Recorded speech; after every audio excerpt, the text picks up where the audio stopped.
امریکی صدر ٹرمپ کا ایران کی جانب سے مذاکرات کے لیے رابطہ کرنے کا دعویٰ، مذاکرات سے پہلے کارروائی کی دھمکی بھی دے دی۔ کہا ایرانی رہنماؤں نے مذاکرات کے لیے رابطہ کیا ہے، لیکن جو کچھ وہاں ہو رہا ہے ہو سکتا ہے ملاقات سے پہلے کارروائی کرنا پڑے۔ ایرانی رہنما تشدد کے ذریعے حکومت چلا رہے ہیں، سنجیدگی سے فوجی آپریشن سمیت مختلف ممکنہ رد عمل پر غور کر رہے ہیں، ایران کی اپوزیشن رہنماؤں کے ساتھ رابطے میں ہیں۔ ایرانی میڈیا نے دعویٰ کیا کہ ٹرمپ نے ایران میں مظاہرین کی مدد کا فیصلہ کر لیا ہے۔ امریکی ٹی وی کے مطابق صدر ٹرمپ کو جن آپشنز پر بریفنگ دی گئی اس میں ایرانی سیکیورٹی فورسز کو نشانہ بنانے، سائبر آپریشنز اور نئی پابندیاں شامل ہیں۔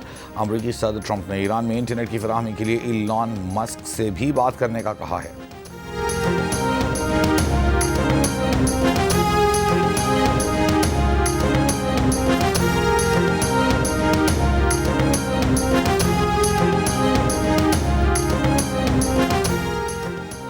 ایران کے وزیر خارجہ عباس اراغچی کا کہنا ہے کہ ہم جنگ اور مذاکرات دونوں کے لیے تیار ہیں۔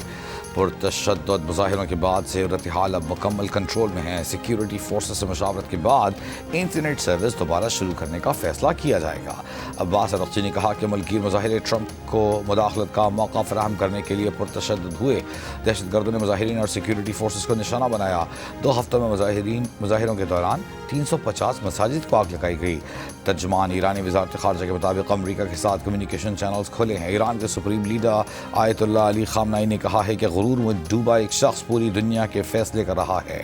فرعون نمرود رضا شاہ کے ساتھ جو ہوا وہی ٹرمپ کے ساتھ ہوگا۔ چین کی ایرانی مظاہروں کے رد عمل میں امریکہ کے ایران پر ممکنہ حملے کی مخالفت۔ ترجمان چینی وزارت خارجہ نے ایک بیان میں کہا ہے کہ چین ہمیشہ ممالک کے اندرونی معاملات میں مداخلت کی مخالفت اور بین الاقوامی تعلقات میں طاقت کے استعمال کی مخالفت کرتا ہے۔ عالمی قوانین کے تحت ملک کی خود مختاری اور سب کی سلامتی کا تحفظ کیا جانا چاہیے۔ امید ہے ایرانی حکومت اور عوام موجودہ مشکل صورتحال پر قابو پا سکتے ہیں اور ملک کی استحکام برقرار رکھ سکتے ہیں۔ جرمن چانسلر نے کہا کہ ایران میں جاری تشدد ختم ہونا چاہیے، یہ طاقت کی نہیں کمزوری کی علامت ہے۔ ایران کے دارالحکومت تہران سمیت مختلف شہروں میں غیر ملکی حمایت یافتہ مسلح فسادات کی مذمت۔ ایرانی حکومت کے حق میں شہری سڑکوں پر نکل آئے، سیکیورٹی فورسز کی مستقل حمایت کا عزم دہرایا۔ ایران میں امریکہ اور صہیونی حکومت کے خلاف مزاحمت میں شہید ہونے والوں کی یاد میں 3 روزہ سوگ۔ امریکی انسانی حقوق کی تنظیم HRANA کا دعویٰ ہے کہ ایران میں 2 ہفتے سے جاری مظاہروں میں 490 مظاہرین ہلاک ہو چکے۔ مظاہروں میں 48 سیکیورٹی اہلکار بھی ہلاک ہوئے۔ اب تک 10,600 سے زائد افراد کو گرفتار کیا گیا۔ مظاہروں میں ہلاکتوں کے اب تک کے سرکاری اعداد و شمار جاری نہیں کیے گئے۔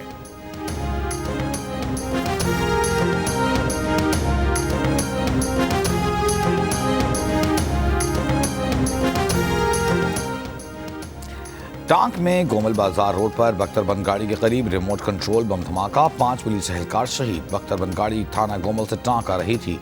شہید اہلکاروں میں تھانہ گومل کے ایڈیشنل SHO بھی شامل۔ CTD اور پولیس کی بنو، خیبر اور پشاور کے نواحی علاقے ظاہر گڑھی میں کارروائیاں۔ 8 دہشت گرد ہلاک۔ وفاقی وزیر داخلہ محسن نقوی کا دہشت گردی کے منصوبے ناکام بنانے پر CTD کو خراج تحسین کہا۔ CTD نے کامیاب آپریشنز کر کے 2 انتہائی مطلوب کمانڈر سمیت 8 خارجیوں کو عبرت ناک انجام تک پہنچایا۔ خوارج کے مکمل خاتمے تک انٹیلیجنس بیسڈ آپریشنز جاری رہیں گے۔ وزیر اطلاعات عطا تارڑ کا کہنا ہے کہ دہشت گردی کے لیے افغانستان کی سرزمین استعمال ہو رہی ہے۔ فتنۃ الہندوستان اور فتنۃ الخوارج کو بیرونی فنڈنگ ہو رہی ہے۔ دہشت گرد معصوم لوگوں کو نشانہ بنا رہے ہیں۔ عطا تارڑ نے کہا کہ قومی پیغام امن کمیٹی سیکریٹریٹ کا قیام عمل میں لایا جا چکا۔ قومی پیغام امن کمیٹی کا مقصد امن کے پیغام کو پھیلانا ہے۔ پیغام امن ہی آگے بڑھنے کا راستہ ہے۔ صدر مملکت نے اسلام آباد مقامی حکومت آرڈیننس جاری کر دیا۔ آرڈیننس کے مطابق اسلام آباد میں 3 ٹاؤن کارپوریشنز ہوں گی۔ ہر ٹاؤن کارپوریشن میں 1 میئر، 2 ڈپٹی میئر ہوں گے، جبکہ یونین کونسل کے چیئرمین بطور جنرل ممبران ہوں گے۔ جنرل ممبر کا انتخاب خفیہ رائے شماری کے ذریعے ہوگا۔ ٹاؤن کارپوریشن میں 4 خواتین، 1 کسان یا ورکرز، 1 تاجر یا بزنس مین، 1 نوجوان رکن اور 1 غیر مسلم کی نشست بھی ہوگی۔ ٹاؤن کارپوریشنز کا ممبر ہی میئر یا ڈپٹی میئر کا الیکشن لڑ سکے گا۔ یونین کونسل کے جنرل ممبر کے انتخاب کے لیے سارا یونین کونسل ملٹی ممبر وارڈ میں تبدیل کیا جائے گا۔ ایک ووٹر ایک جنرل ممبر امیدوار کے لیے ووٹ ڈالے گا۔ سب سے زیادہ ووٹ حاصل کرنے والے 9 امیدوار جنرل ممبران منتخب ہوں گے۔ کامیاب امیدوار 30 دن کے اندر کسی بھی سیاسی جماعت میں شمولیت کر سکتے ہیں۔ جہاں مقامی حکومت فعال نہیں، حکومت ایڈمنسٹریٹر تعینات کرے گی۔ صدر مملکت نے آرڈیننس 2 روز قبل جاری کیا تھا۔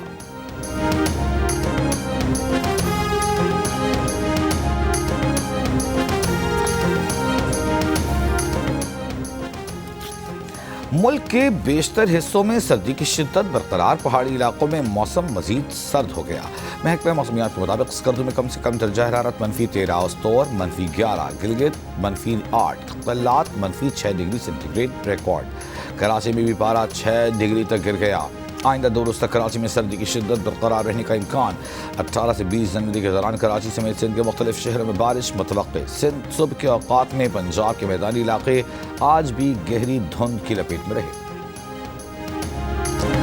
لاہور کے فضائی معیار میں مسلسل بہتری، تجزیاتی موازنہ رپورٹ کے مطابق اکتوبر 2025 سے 10 جنوری 2026 کے دوران لاہور کے مجموعی AQI میں 58 پوائنٹس کی بہتری آئی۔ اکتوبر 2025 کا اوسط AQI اکتوبر 2024 کے مقابلے میں 8 پوائنٹس کم رہا۔ نومبر 2025 کے فضائی معیار میں نومبر 2024 کی نسبت 192 پوائنٹس کی نمایاں کمی ہوئی۔ دسمبر 2025 میں اوسط AQI گزشتہ سال کے مقابلے میں 13 پوائنٹ زیادہ رہا۔ جنوری 2026 کے ابتدائی 10 روز میں گزشتہ سال اسی مدت کی نسبت AQI میں 28 پوائنٹس بہتری آئی۔ سینئر وزیر مریم اورنگزیب نے کہا کہ حکومت پنجاب کے اقدامات کے باعث لاہور کے فضائی معیار میں مسلسل بہتری آئی ہے۔ لاہور ہائی کورٹ نے پارکس اینڈ ہارٹیکلچر اتھارٹی کو ناصر باغ پارک بحال کرنے کا حکم دے دیا۔ اس موقع کی روک تھام سے متعلق درخواستوں پر سماعت میں عدالت نے ہدایت کی کہ DG PHA کی اجازت اور علم کے بغیر کسی بھی درخت کی شاخیں نہیں کاٹی جائیں گی۔ وکیل PHA نے بتایا کہ یہ معمول کی کارروائی تھی، شاخیں نہ کاٹنے سے حادثہ پیش آ سکتا تھا۔ عدالت نے کہا درخت کی وجہ سے کیا حادثہ پیش آ سکتا ہے، کتنے حادثات ہوئے ہیں۔ وکیل PHA نے بتایا کہ پروجیکٹ ڈائریکٹر کو معطل کر کے ان کے خلاف کارروائی شروع ہو چکی۔ MD PHA کو قانونی طریقہ اختیار کیے بغیر درخت کی شاخیں کاٹنے پر عہدے سے ہٹا دیا گیا تھا۔ وزیر اعلیٰ خیبر پختونخوا سہیل آفریدی نے کہا ہے کہ آئین اور قانون کے ساتھ کھلواڑ سے اداروں کا نقصان ہو رہا ہے۔ اسلام آباد ہائی کورٹ کے 3 ججز نے حکم دیا کہ وہ بانی PTI سے مل سکتے ہیں۔ جیل سپرنٹینڈنٹ نے اس حکم کو رد کر دیا۔ سندھ ہائی کورٹ بار میں سیمینار سے خطاب میں سہیل آفریدی نے کہا کہ 26ویں اور 27ویں آئینی ترمیم سے پہلے ہمارے الیکشن پر ڈاکہ ڈالا گیا، ہمارا نشان چھینا گیا۔ سیکرٹری جنرل PTI سلمان اکرم راجہ نے کہا کہ عوام کے ووٹ پر ڈاکہ ڈالا گیا، ہمیں آئین بحال کرنا ہے۔ اس سے پہلے سہیل آفریدی نے مزار قائد پر حاضری دی، مزار قائد پر پھول رکھے، فاتحہ خوانی کی۔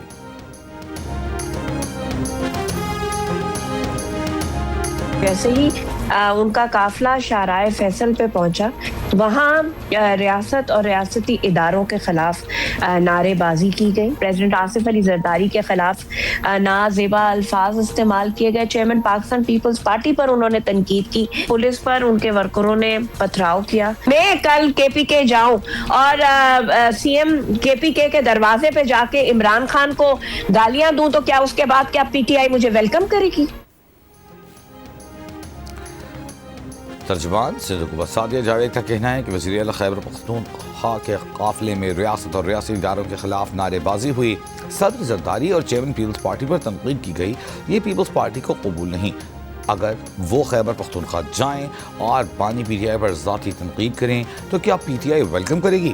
سہیل آفریدی جانتے تھے کہ وہ باغ جناح میں لوگ جمع نہیں کر سکتے، اس لیے انہوں نے سڑکوں پر خطاب کیا۔ ایک سوال پر ترجمان نے کہا کہ بلاول بھٹو کے ساتھ تھک جانے کی وجہ سے وزیر اعلیٰ سندھ کی وزیر اعلیٰ KP سے ملاقات نہیں ہو سکی، جس سے وزیر اعلیٰ سندھ نے فون پر سہیل آفریدی کو آگاہ کر دیا تھا۔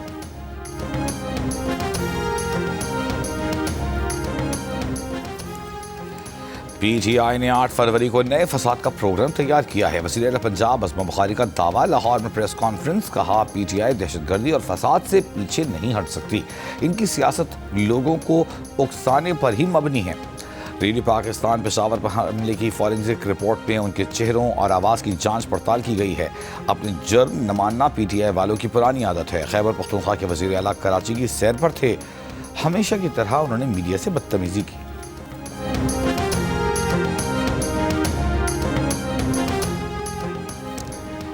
تیمور سلیم جھگڑا نے ریڈیو پاکستان حملے سے متعلق پنجاب فورنزک لیبارٹری کی رپورٹ میں دی گئی تصویر سوشل میڈیا پر جاری کر دی. کہا رپورٹ میں بطور ثبوت پیش کی جانے والی ویڈیو عوامی ویڈیو ہے. ویڈیو کافی عرصے سے ان کی ٹائم لائن پر موجود ہے. پنجاب فورنزک لیب نے ان کی گاڑی میں سفر کرتے ہوئے ویڈیو سے تصویر لی. ویڈیو بانی پی ٹی آئی کی گرفتاری کے مذمتی پیغام پر مشتمل ہے جو 9 مئی کو پشاور میں نہیں اسلام آباد میں ریکارڈ کی گئی تھی.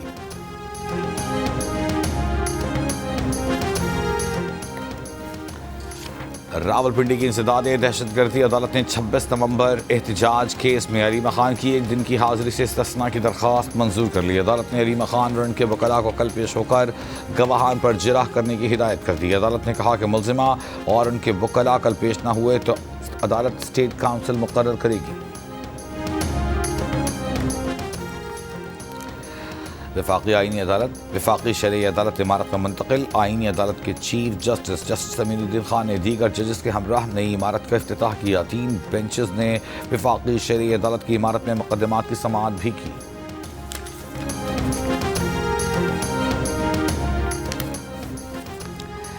اسلام آباد G72 کے گھر میں دھماکہ بظاہر گیس لیکیج کے باعث ہوا. واقعے کی ابتدائی تحقیقاتی رپورٹ تیار. رپورٹ کے مطابق واقعے میں زیادہ تر اموات ملبے تلے دبنے اور جھلسنے سے ہوئیں. دھماکے کی شدت اور نوعیت جاننے کے لیے ملبے سے نمونے اور کیمیائی سیمپل جمع کر لیے گئے ہیں. مزید تحقیقات ضلعی انتظامیہ، پولیس، فورنزک ٹیمیں اور گیس کمپنیاں مل کر کریں گی. وزیر اعظم کی ہدایت پر گیس دھماکے کی تحقیقات کے لیے وزارت داخلہ کی سربراہی میں 5 رکنی انکوائری کمیٹی قائم. 48 گھنٹوں میں رپورٹ دینے کی ہدایت.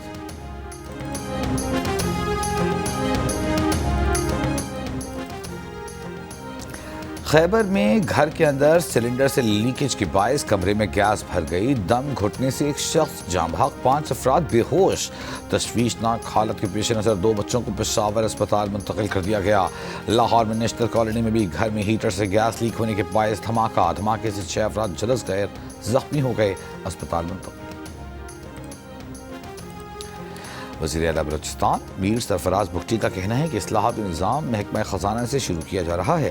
محکمہ خزانہ میں پہلی بار 100% میرٹ پر بھرتیاں ہو رہی ہیں. محکمے میں خالی 111 اسامیوں کے لیے امیدواروں کا آن لائن ٹیسٹ لیا جائے گا. کامیاب امیدواروں کو 1 گھنٹے میں تقرری لیٹر جاری کیا جائے گا. اصلاحات نظام مرحلہ وار تمام سرکاری ملازمتوں پر نافذ ہوگا.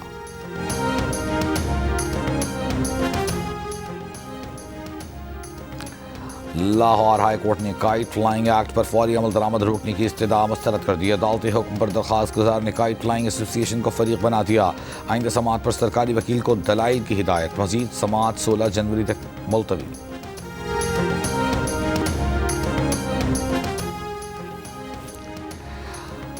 اورکزئی میں امن لشکر پر دہشت گردوں کا حملہ. امن لشکر کے 2 افراد جاں بحق، 3 زخمی. حکام کے مطابق امن لشکر کی جوابی کارروائی میں 3 دہشت گرد مارے گئے. قلعہ عبداللہ میں پوست کی فصل کے خلاف آپریشن. پہلے مرحلے میں کلیپو پلزئی میں 19 ایکڑ پر کاشت پوست تلف کر دی گئی. 15 ٹیوب ویلز اور متعدد سولر انرجی سسٹم ناکارہ بنا دیے گئے. کئی ایکڑ پر بھنگ کی تیار فصل کو جلا دیا گیا.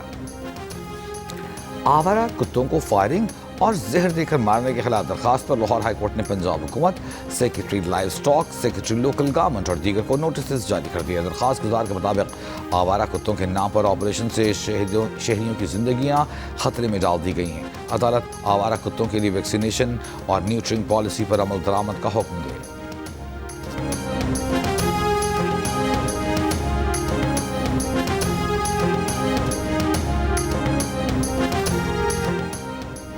کمالیہ میں دریائے راوی کے حالیہ سیلاب میں بہہ جانے والا لوہے کا عارضی پل بحالی کے 1 ماہ بعد ہی دوبارہ ٹوٹ گیا. مختلف دیہات کا زمینی رابطہ پھر منقطع.